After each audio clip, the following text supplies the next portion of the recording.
All right, here is a thumbnail tutorial per request. Let me see, I'll even bring one up right here. So I use Photoshop. Now, don't necessarily need Photoshop to make a thumbnail. I've made thumbnails on my phone before. However, I prefer Photoshop because there's a lot more control over what I can do. In fact, let me see here. Let me just make this larger, or hold on, stretch this a little bit just so that it's more visible here. So in this right here, you can see all the layers that I use. So I use different like color correction layers. I've really just tinkered with these and different Photoshop techniques that I sort of just learned over the years. So first and foremost, I just make a file size so I don't have to deal with the aspect ratios. So I have a preset 720p thumbnail, 1280 width, 720 height. And so like as an example, just for the sake of, tutorial sake, right? Now what I would typically do is when I'm editing in Premiere, I would take a screenshot. I would literally just scroll through Premiere Pro. Like, okay, so for example, if I want to make a God of War thumbnail, I actually didn't even make a thumbnail for this video. I was lazy because I was just like, some videos I just like take a screenshot of something. So I literally just find like some shot that I use, like, so even like this right here. And so this is in Premiere Pro specifically. It lets you export, and I always label all my files, so I'm not trying to search for all this shit. So I would export that, and then even for this, I would even potentially take another screenshot of this. Let me see. Matter of fact, I actually remember, since I just finished editing this video, of one dope shot.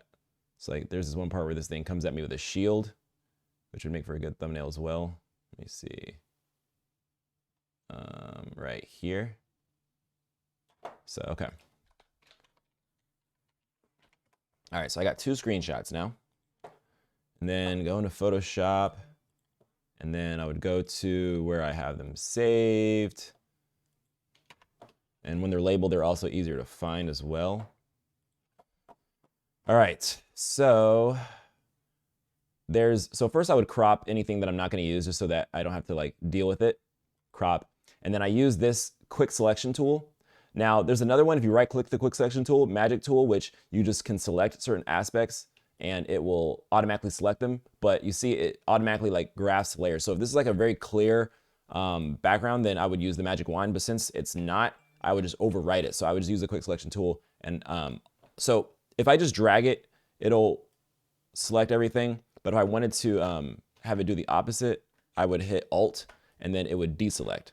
So I'm selecting everything around, like I'm literally just dragging my mouse around, and then I right click, select inverse, and then right here, I don't know, let me see, make sure y'all can see this, see my mouse. Okay, so right here in this corner, there's add layer mask. So I do add layer mask, and then boom, that does most of the work. And then if you double click on the layer mask and click mask edge, you can make smart radius, increase the radius, smooth it out, feather it. Honestly, just with trial and error, you'll figure out how you prefer things, and then you'll get it done. And then for this layer, also to merge layers, I'm sure there's a more efficient method, but this is how I've been doing it for years and it works for me. I literally just drag the tabs out and then move them to the side and then drag them into the layer that I want to use them on. So I would take this, drag this over here, put it in the corner, maybe stretch it out a little bit, and then click on apply transformation. And then when I'm done with the layer, I don't even save it, I just close it because now it's on here now. And then so take this layer, I'll just drag this over right here. And then if you click Control T, right, then it lets you, go into this, and then I hold Shift. If you don't hold Shift, it will move it, it will change the aspect ratio. If you hold Shift while you move, it maintains the aspect ratio. So I do that, and then drag it over, kind of place it where I want, and then once again, apply transformation, and then I'll close this tab, and then go over the layers, and I drag this underneath, so it's underneath my character here. And then I want it to be sort of in frame. Some things I also do, if you do Control T and you hit Control while you're moving it, it'll actually change the aspect ratio, and then you can stretch it how you want. If it's like you want to warp it to fit more stuff in frame that doesn't traditionally fit in frame. And And then some other things that I might do. So I'll apply layer mask to that. And then if you click Alt and then you drag the layer, it'll duplicate the layer. And then sometimes I want it to be like 3D. So what I'll do, I'll like drag this up and I'll do like just some random part of the thumbnail, like this part, and then select inverse, add layer mask. I know I'm doing this all fast, but bear with me here. And then hit Control. If you hit Control, you can select 2 layers and then move them at the same time. So I hit Control T, and then I can change sort of like the orientation like so. And then once again, doing Control to move all this around if I wanted to, move this over here, whatever. And then apply changes, and then you see, obviously I don't want this, so I would literally pick the eraser tool, which you can get a little creative with this. And then the brackets will change the size of this. And then I prefer up here, they let you select different like hardnesses. I prefer the soft hardness because then I can control sort of like the like how it fades. So I literally would just fade it until I have it how I want. So like I'll be like, okay, I'll just like fade it over here, fade over here, fade over here, you know, do whatever the fuck, right? So I'm not really gonna, you know, do much with it because this is just for example's sake. And then obviously I don't want this little pixel background, so I'll literally just Alt, drag this down, create another layer, and then just drag it behind, and then it'll just do that. And then if you want it 3D, double click on the layer, and then I'm just doing this fast because when I watch tutorials, people be so slow. I'm like, I can always rewind, right? Drop shadow, and then I like to angle it in the direction that it's going, and then I increase the size. You know, you can increase the opacity, you can increase the spread. You know what I'm saying? The distance. Okay. And then I always like to make colors pop more. So I'll click on this layer, which is this thing underneath. And then there's all these adjustment layers. So vibrance is one of my favorite ones. I drag that all the way up sometimes, add some saturation and shit. And then curves. You know what I'm saying? Like there's a bunch of shit I can do. Let me see. Why is it like this? Hold on. Oh, that's right, because I had this front layer. So, I mean, I can just delete this layer for now, honestly, because I'm not really using it. Let me see. So let me actually turn this saturation down a little bit on this. I'm doing a little bit too much. So I can have it like that.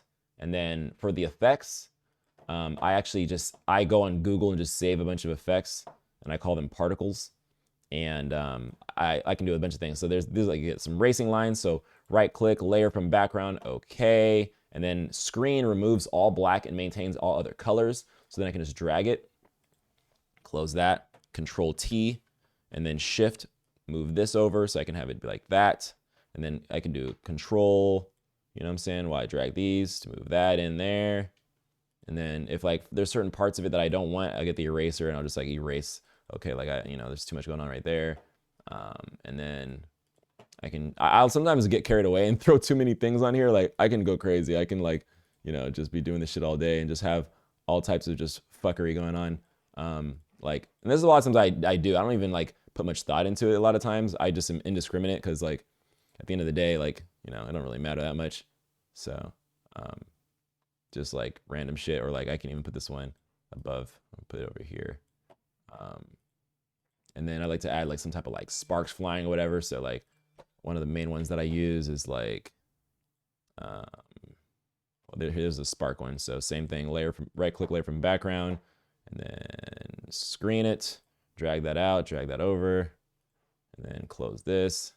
So you see now I can do this, throw that in there like that. So it's like, oh, there's sparks coming out of the thing.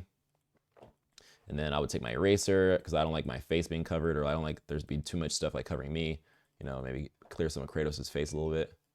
And if I really wanted to go crazy, like if I wanted to add like a logo, for example, I would just go on Google, God of War, Ragnarok, logo, images. If I can find one that's already rendered out, that would be perfect. This one looks like it might be already rendered out. So I might just save this one. If it will let me, if it'll load. It's not really loading, hold on. Okay. Save. Okay, it's a WebM file. So I have this plugin on Chrome, and it's called Giazzo. And well, you can download it on your computer as well. Like I have it actually on my computer as well. And then it lets me like take a screenshot of shit. So like if like a WEBM or whatever it is, the WebM files, they don't really like save, like Photoshop can't open them.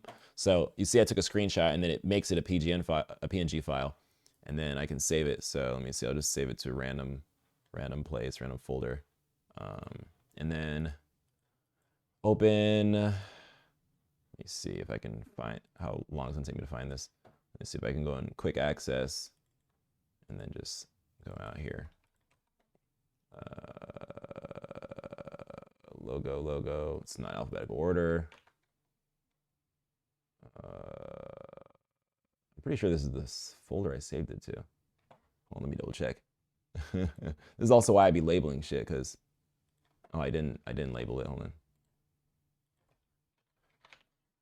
Logo, GOWR logo, and then now it should pop up. Okay, boom.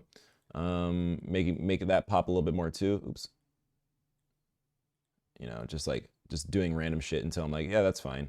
You know. And then if you hit shift and then you select, if you're at the top layer, you hit shift and you select the bottom layer, it highlights all the layers, and you do Control E, and then it merges all the layers. So then I don't have to worry about the layers overlapping on other shit.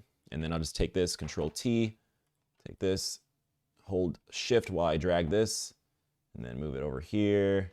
And once again, I can do like Control, move it however I want it to be, like if I don't want it like, you know, blocking me or anything like that. Close this out, double click. I like to do outer glow and make it normal, and then make the color anything really, but just for example, make it white, increase the size, make the opacity so that it's like, you know, highlighted like this. It's also kind of dark, so I might make it even, you know, brighter. Oop.